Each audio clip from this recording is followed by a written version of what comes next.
कहानी की शुरुआत होती है एक ग्रुप एक्सप्लोरर की टीम से जो साउथ अटलांटिक ओशन के बीच में होते हैं। उस शिप पर डेविड नाम का एक वेदर ऑफिसर था जो मौसम का हाल बताता है। वो लोग एक ऐसे आइलैंड की तरफ जा रहे थे जो समंदर के बीचों बीच मौजूद था। सरकार ने डेविड को वहाँ इसलिए भेजा था ताकि वो उस आइलैंड के बदलते मौसम का ऑब्जर्वेशन कर सके। डेविड को लगभग 1 साल तक वहाँ रुकना था मौसम का डेटा कलेक्ट करने के लिए। पूरा साल मौसम का डेटा कलेक्ट करने के बाद फिर उसे वापस लौट आना था। डेविड को साल भर का खाना और जरूरत का सारा सामान दे दिया गया था। कई दिन के सफर के बाद आखिरकार वो आइलैंड तक पहुंच गए। वो लोग बोट की मदद से उस आइलैंड पर उतरे। ये आइलैंड पूरी तरह से वीरान था, जहां एक परिंदा भी दिखाई नहीं दे रहा था। उस आइलैंड पर एक लाइट हाउस और एक छोटा सा घर था जहां डेविड को रहना था, क्योंकि इससे पहले भी एक रॉबर्ट नाम का वेदर ऑफिसर यहाँ रहता था, लेकिन अब उसकी ड्यूटी का वक्त खत्म हो चुका था। उसने 1 साल तक अकेले उस आइलैंड पर रहकर मौसम का डेटा कलेक्ट किया। अब उसकी जगह डेविड यहाँ पूरा साल मौसम का डेटा कलेक्ट करने के लिए रहेगा और वो पुराना ऑफिसर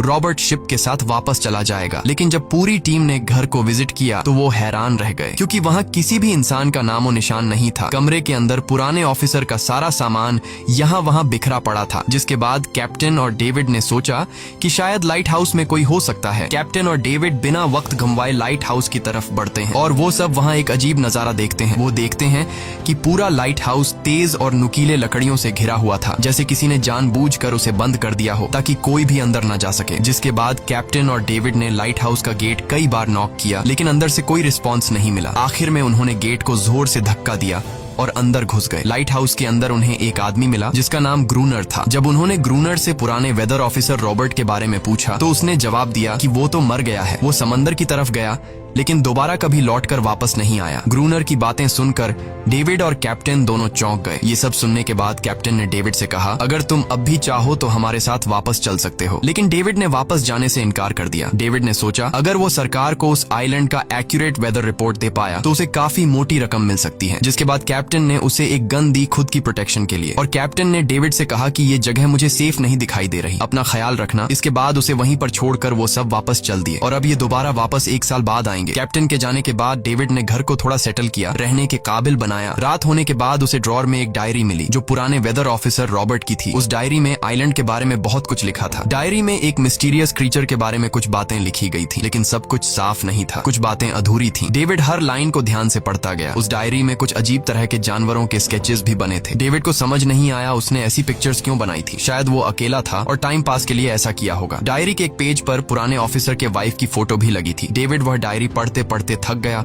और धीरे धीरे उसकी आंख लग गई। अगली सुबह डेविड ने मौसम का डेटा कलेक्ट करना शुरू कर दिया, लेकिन समंदर के पास पहुंचते ही उसके कदम रुक गए। उसने देखा कि चट्टानों के बीच कुछ पत्थर अजीब तरीके से सजाए गए हैं और उनके बीच शेल्स रखे थे अजीब से पैटर्न में। डेविड ने सोचा शायद ये सब ग्रूनर ने किया है। वो ये सोचकर दोबारा अपने काम में लग गया। काम के दौरान जब उसने दूरबीन से लाइट हाउस की तरफ देखा तो उसे ग्रूनर के साथ एक और इंसान भी दिखाई दिया, लेकिन पलक झपकते ही वो गायब हो गया। डेविड ने दोबारा उसे देखने की कोशिश की, लेकिन फिर उसे लगा कि ये उसका वहम है। रात को डेविड अपने काम में बिजी था, तभी दरवाजे पर नॉक हुआ। उसे लगा कि शायद ये ग्रूनर है। डेविड ने उसका नाम पुकारा, लेकिन कोई जवाब नहीं मिला। हाथ में लैंप लेकर जैसे ही डेविड दरवाजे की तरफ बढ़ा तो उसके कानों में कुछ अजीब सी आवाजें गूंजने लगीं जो किसी इंसान की बिल्कुल भी नहीं थी।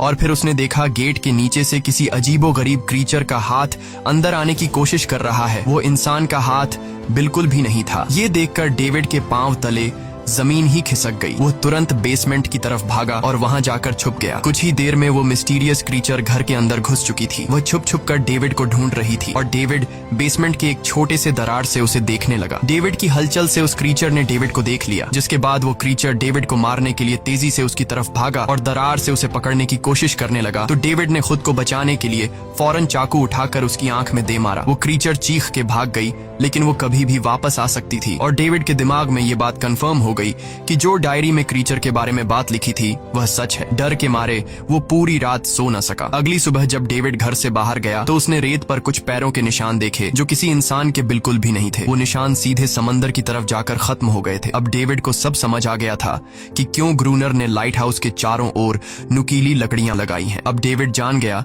कि अगर मैं इस घर में रहूंगा तो वो क्रीचर मुझे कभी भी मार सकते हैं। डर के मारे डेविड लाइट हाउस की तरफ दौड़ता है और ग्रूनर को चिल्लाकर कहता है, गेट गेट खोलो, मुझे अंदर आना है। लेकिन ग्रूनर उसे अंदर नहीं आने देता और कहता है तुझे शिप के साथ लौट जाना चाहिए था। डेविड निराश होकर वापस लौटता है क्योंकि क्रोनर उसे लाइट हाउस के करीब भी नहीं देखना चाहता था। वो उसके ऊपर पानी गिराकर उसे दूर जाने को कहता है। अब उसे खुद ही कुछ करना होगा। उसने घर की हर एक विंडो को लकड़ी से बंद कर दिया, चारों तरफ नुकीली लकड़ियों से घेरा बनाया और गेट के बाहर पुराने कागज और किताबें रखी। फिर उन पर तेल छिड़क दिया ताकि अगर वो क्रीचर वापस आए तो उसे आग से डराकर भगाया जा सके। लेकिन एक बात थी जो डेविड अब तक नहीं जानता था और ये बात उसे आज रात पता चलने वाली थी। खुशकिस्मती से उसे घर के अंदर एक पुराना बॉक्स मिला। उस बॉक्स में एक गन थी और बहुत सारी बुलेट्स। ये देखकर उसे जिंदा रहने की थोड़ी सी उम्मीद मिली। जैसे जैसे सूरज ढलने लगा, डेविड के दिल में डर बढ़ने लगा। कुछ ही देर में चारों तरफ रात का अंधेरा छा गया। डेविड गन हाथ में लिए घर के एक कोने में चुपचाप बैठा था। उसकी दिल की धड़कनें तेज थीं। तभी एक अजीब आवाज सुनाई दी और जब डेविड ने खिड़की से छुपकर समंदर की तरफ देखा तो जैसे उसके पैरों के नीचे से जमीन ही खिसक गई। उसने देखा कि सिर्फ एक नहीं बल्कि पानी में से कई सारी वही अजीबोगरीब क्रीचर्स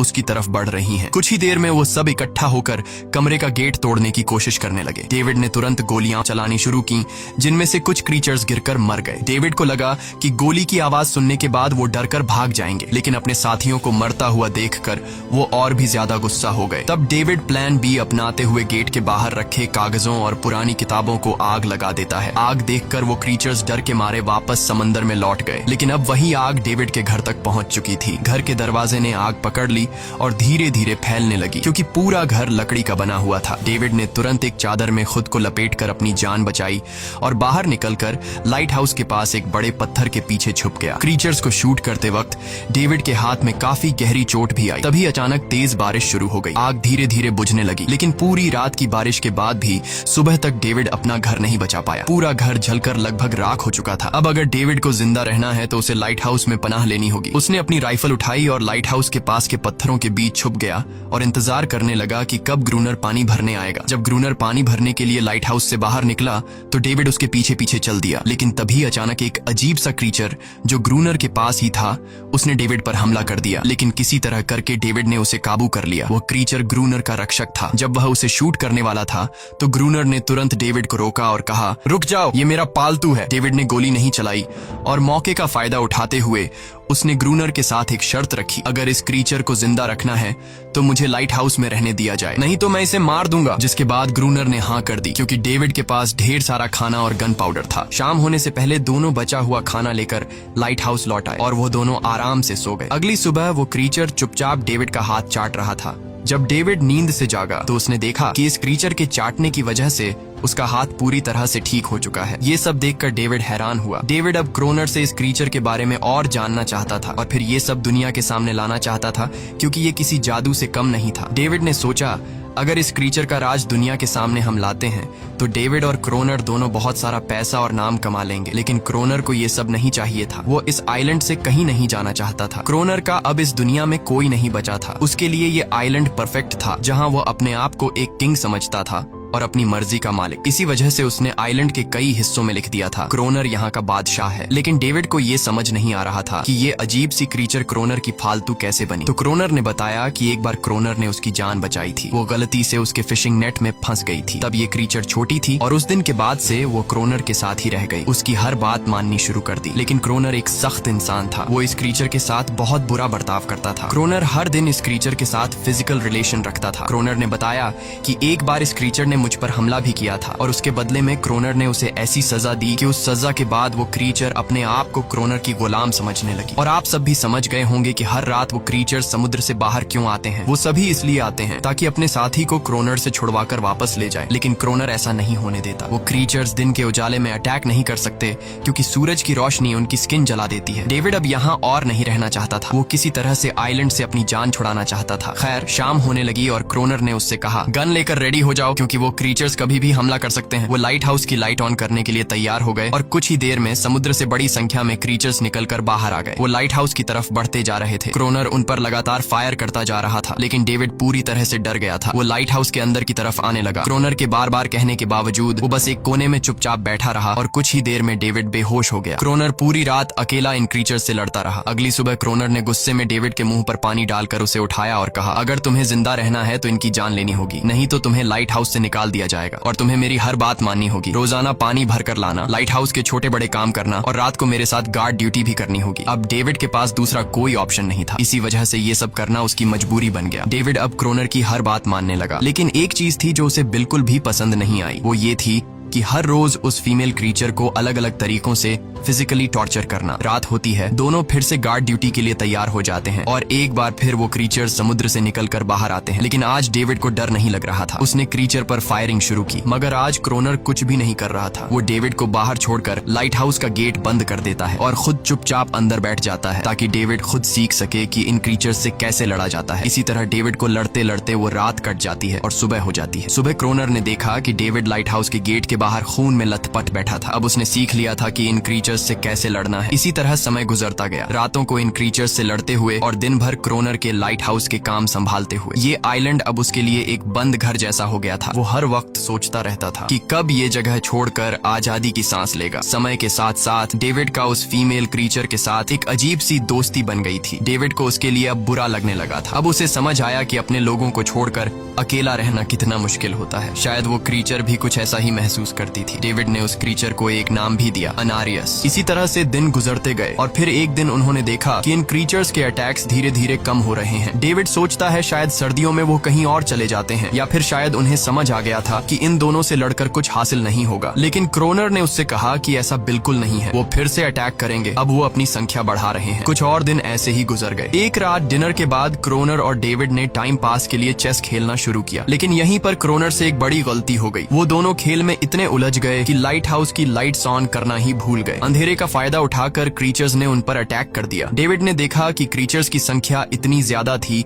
कि दो लोग मिलकर भी ज्यादा देर तक नहीं लड़ सकते थे और इस बार उनके पास कोई प्लानिंग भी नहीं थी। गन्स की बुलेट्स भी ऑलमोस्ट खत्म हो चुकी थी। किसी तरह बचते बचाते वो लाइट हाउस के टॉप तक पहुंच गए, लेकिन इस बीच क्रोनर के पैर में गहरी चोट आ गई। वो क्रीचर्स आज उन पर भारी पड़ गए थे। दोनों को लगा कि आज उनकी मौत पक्की है, लेकिन खुशकिस्मती से सुबह हो गई। जैसे ही सूरज धीरे धीरे उभरता है, वो क्रीचर्स लाइट हाउस छोड़कर समुद्र में वापस चले जाते हैं। कड़कती धूप निकलने के बाद एनेरियस क्रोनर के जख्म को ठीक करने की कोशिश करती है, लेकिन अब तक डेविड को समझ आ चुका था कि वो इन क्रीचर्स के साथ ये लड़ाई जीत नहीं सकते। बुलेट्स भी अब खत्म होने के करीब हैं। उनके पास खाना भी इतना नहीं है कि वो ज्यादा देर तक चल सके। लकीली अगले दिन जब डेविड लाइट हाउस के बाहर इधर उधर घूम रहा था तो उसने समुद्र में एक जहाज देखा। वो जल्दी से अंदर से फ्लेयर गन लाया और जहाज को सिग्नल देने गया, लेकिन क्रोनर ने उसे रोक दिया क्योंकि वो नहीं चाहता था कि डेविड यहाँ से जाए। उसी वक्त अनारियस ने क्रोनर पर हमला कर दिया। वो डेविड को क्रोनर से बचाना चाहती थी। क्रोनर किसी को भी ये आइलैंड छोड़ने नहीं देना चाहता था। ये आइलैंड उसकी अपनी दुनिया थी जहाँ वो एक किंग की तरह रहता था। वो डेविड को भी जाने नहीं देना चाहता था। इतने समय से अकेला रहने के बाद अब उसके पास कोई था जिससे वो बात कर सकता था, और अगर डेविड उस शिप में वापस चला गया तो वो वहाँ जाकर सबको एनेरियस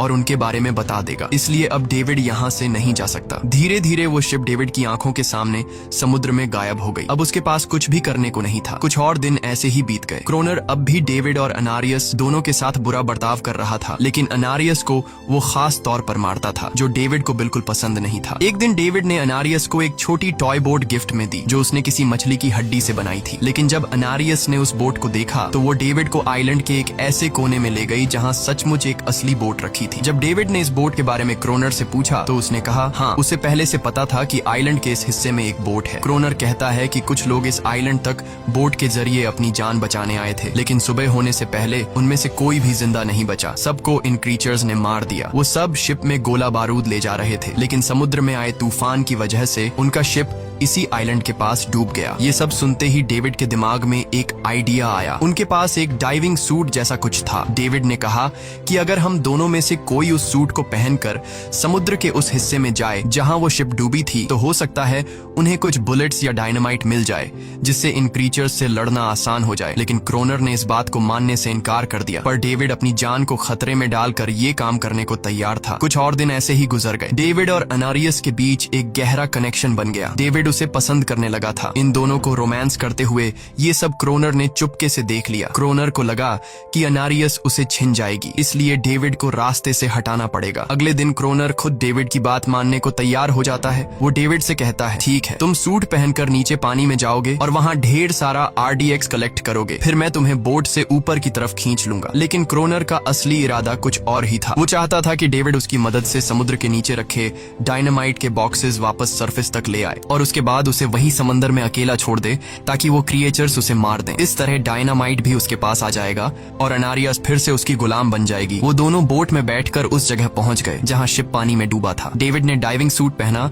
और समंदर के नीचे उतर गया। नीचे जाने के बाद डेविड ने देखा कि शिप पूरी तरह तबाह हो चुकी है, लेकिन उसकी किस्मत अच्छी थी कि उसे कुछ डायनामाइट के बॉक्स मिल गए। लेकिन तभी अचानक कुछ क्रिएचर उसके सामने आ गए। क्रिएचर्स को देखते ही डेविड घबरा गया और नीचे गिर पड़ा। वो डाइविंग सूट इतना भारी था कि वह हिल भी नहीं पा रहा था और डेविड क्रोनर को ऊपर सिग्नल भी नहीं भेज पाया। क्रोनर को लगा कि शायद वह क्रिएचर्स डेविड को मार चुके हैं, लेकिन असल में वो तो सिर्फ 2 छोटे बच्चे थे। डेविड ने जैसे तैसे करके अपना डाइविंग सूट वहीं छोड़ दिया और ऊपर सतह तक खुद को पहुंचाया। उन्हें वहां कुछ पुराने बॉक्स मिले जिनमें डायनामाइट था। इसके बाद यह दोनों काम पर लग गए। उन्होंने लाइट हाउस के आसपास 2 लेयर्स में डायनामाइट बिछा दिया ताकि जब अगला हमला हो तो वे मॉन्स्टर्स को एक ही बार में खत्म कर सकें। कुछ महीने बीत गए और बर्फबारी का मौसम आया, लेकिन एक बार फिर वो क्रिएचर्स गायब हो गए। अचानक से अटैक बंद हो चुके थे, जैसे क्रिएचर्स को खबर मिल गई हो कि उनके लिए जाल बिछाया गया है, इसीलिए अब वो अटैक नहीं कर रहे थे। क्रोनर को लगा कि शायद एनारियस ने उन क्रिएचर्स को खबरदार कर दिया है, जिसकी वजह से वो एनारियस पर जुल्म करने लगा, लेकिन डेविड ने उसे रोक लिया। आखिर में दोनों ने मिलकर एक नया प्लान बनाया, लाइट हाउस का मेन गेट खुला छोड़ने का, ताकि जैसे ही वो क्रिएचर्स पास आए डायनामाइट से उन सबको उड़ा दिया जाए। डेविड ने चालाकी से काम लेते हुए एनारियस को लाइट हाउस के टॉप पर चीखने को कहा। एनारिस की आवाज सुनते ही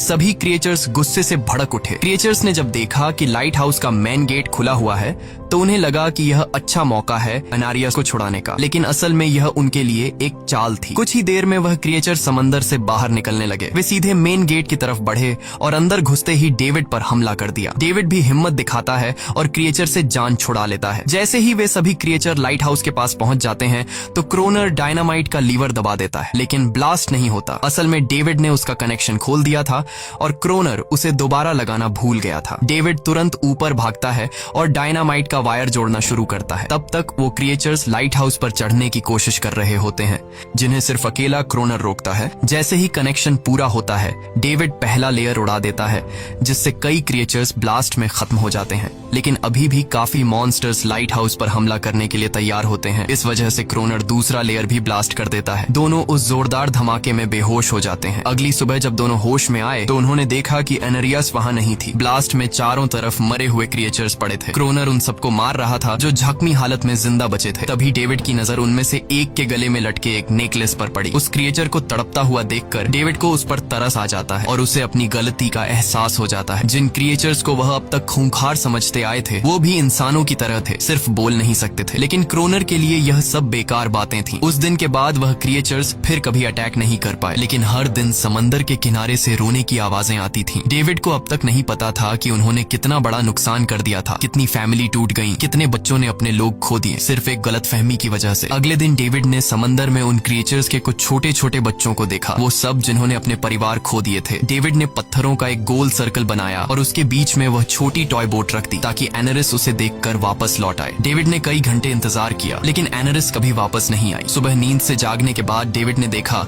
कि क्रोनर सो रहा है। क्रोनर के पास कुछ पुरानी चीजें रखी थीं, उनमें एक पुरानी तस्वीर भी थी और जैसे ही डेविड ने उस तस्वीर को देखा वह हैरान रह गया। वह लड़की जिसका फोटो उसने पहले दिन पुराने ऑफिसर रॉबर्ट की डायरी में देखा था वह कोई और नहीं बल्कि क्रोनर की पत्नी थी और फोटो में क्रोनर उसके साथ खड़ा था। असल में 1 साल पहले आए वेदर ऑफिसर रॉबर्ट मरा नहीं, बल्कि उसने अपनी पहचान बदल दी थी, यानी क्रोनर ही वेदर ऑफिसर रॉबर्ट है। बस उसने अपना नाम बदल लिया था क्योंकि अब वह कभी इस आइलैंड को छोड़ना नहीं चाहता था। ये सब देखकर डेविड ने भी यह उम्मीद छोड़ दी कि वह कभी इस आइलैंड से जा पाएगा। अगले दिन शाम को जब डेविड समंदर के किनारे गया उसने देखा कि उस सर्कल में रखी छोटी बोट अब वहां नहीं थी, लेकिन उसी जगह पर उसने एक क्रीचर का छोटा सा बच्चा देखा जिसके हाथों में वह बोट थी। डेविड ने अपने हाथ में जलती हुई लकड़ी को उस सर्कल के बीच में फेंक दिया ताकि वह दिखा सके कि उसका इरादा लड़ने का नहीं है और उसे किसी को खतरा महसूस न हो। वह उनके साथ दोस्ती करना चाहता था। कुछ ही देर बाद समंदर की लहरों से एनारिस निकलती है और उसके पीछे पूरा क्रीचर्स का ग्रुप भी समंदर से बाहर आता है, लेकिन इस बार बार कोई भी डेविड पर अटैक नहीं करता, क्योंकि वे भी अब शांति चाहते हैं। उनका इरादा सिर्फ एक सुरक्षित जगह पाने का था अपने बच्चों के लिए। लेकिन तभी वहाँ क्रोनर हाथ में बंदूक लिए पहुंच जाता है। क्रोनर को लगता है कि अगर शांति हो गई तो उसे सबसे ऊपर होने का एहसास कैसे होगा। डेविड उसे समझाने की कोशिश करता है कि ये क्रीचर्स लड़ना नहीं चाहते, ये शांति चाहते हैं। लेकिन क्रोनर किसी की नहीं सुनता। वो एनेरियस से चिल्लाकर कहता है अंदर चली जाओ। लेकिन ये पहली बार था कि एनेरियस ने उसकी बात नहीं मानी, क्योंकि अब वह उसकी नौकरानी नहीं थी। यह देखकर क्रोनर को लगता है कि अब इस आइलैंड पर उसकी बादशाहत नहीं रही। क्रोनर खुद को अंदर से कमजोर महसूस करने लगता है, क्योंकि अब कोई भी उसका हुक्म नहीं मान रहा था। गुस्से में उसने लाइट हाउस की तरफ कदम बढ़ाए। डेविड को लगा शायद क्रोनर को अब समझ आ गया होगा कि हर एक जानवर आजादी चाहता है, कोई भी किसी का गुलाम बनकर नहीं जीना चाहता। लेकिन क्रोनर के सर से बादशाहत का भूत कहाँ उतरने वाला था। जैसे ही वह लाइट हाउस पहुंचा, उसने सिग्नल गन से एक फ्लेयर छोड़ी जो सीधा जाकर एक क्रीचर के बच्चे से टकरा गई। उस बच्चे की तुरंत मौत हो गई। सभी क्रीचर्स डर के मारे भाग गए और एनेरियस ने भी डेविड पर अपना पूरा भरोसा खो दिया। गुस्से से पागल डेविड तुरंत लाइट हाउस की तरफ भागता है क्रोनर को सबक सिखाने। डेविड उससे लड़ने लगता है, क्यों किया तूने ये सब? ये लोग तो बस शांति चाहते थे। लेकिन क्रोनर इतना हिंसक हो चुका था कि उसने डेविड को मारने का फैसला कर लिया। वह हाथ में लोहे का रॉड लेकर जैसे ही डेविड पर वार करने जा रहा था, डेविड ने उसे उसके असली नाम से पुकारा और कहा, रुक जाओ रॉबर्ट, तुम खूनी नहीं हो। ये सुनकर क्रोनर एकदम रुक गया। असल में रॉबर्ट ऐसा इंसान कभी था ही नहीं। इस आइलैंड पर आने के बाद अकेले रहने की वजह से उसकी मेंटल हेल्थ बिगड़ चुकी थी। अकेलापन, अपनी पत्नी की मौत और गहरा डिप्रेशन, इन सब ने उसे ऐसा बना दिया था। वह असल में कोई किलर नहीं था, वह एक अच्छा इंसान था। क्रोनर को एहसास हुआ कि ये क्रीचर्स कभी लड़ना नहीं चाहते थे, वे बस शांति चाहते थे। क्रोनर ने उन्हें सिर्फ इसलिए मारा ताकि वह खुद को पावरफुल दिखा सके। और अब क्रोनर को अपनी गलती का एहसास हो चुका था, इसीलिए उसने खुद को उन क्रीचर्स के सामने सरेंडर कर दिया और कुछ ही पलों में उन्होंने उसे मार दिया। डेविड लाइट हाउस के अंदर खुद को लॉक कर लेता है। समय ऐसे ही बीतता चला जाता है और 1 साल बाद आइलैंड पर एक गवर्नमेंट अफसर आता है, साथ में एक नया वेदर ऑफिसर भी होता है। अब नए गवर्नमेंट अफसर ने इस आइलैंड पर वेदर मॉनिटर की ड्यूटी करनी थी। जब कैप्टन पिछले अफसर के बारे में डेविड से पूछता है तो डेविड भी वही बात करता है कि वह पानी की तरफ गया था लेकिन कभी वापस नहीं आया। और वेदर ऑफिसर को भी लगता है कि डेविड ही क्रोनर है। डेविड ने भी उनकी इस गलतफहमी को ठीक नहीं किया। वह चुपचाप बालकनी पर गया और खड़ा हो गया बिना कुछ कहे, क्योंकि अब वह भी इस आइलैंड को छोड़ना नहीं चाहता था, बिल्कुल क्रोनर की तरह। इसी दौरान एनेरिस भी अपने परिवार के साथ खुश थी। अब उन्हें किसी क्रोनर जैसे आदमी का डर नहीं था। अब वे आइलैंड पर भी और समंदर में भी आजादी से जी सकते थे। इसी के साथ कहानी खत्म हो जाती है। अगर वीडियो आपको अच्छी लगी हो तो हमारे चैनल को जरूर सब्सक्राइब कीजिए।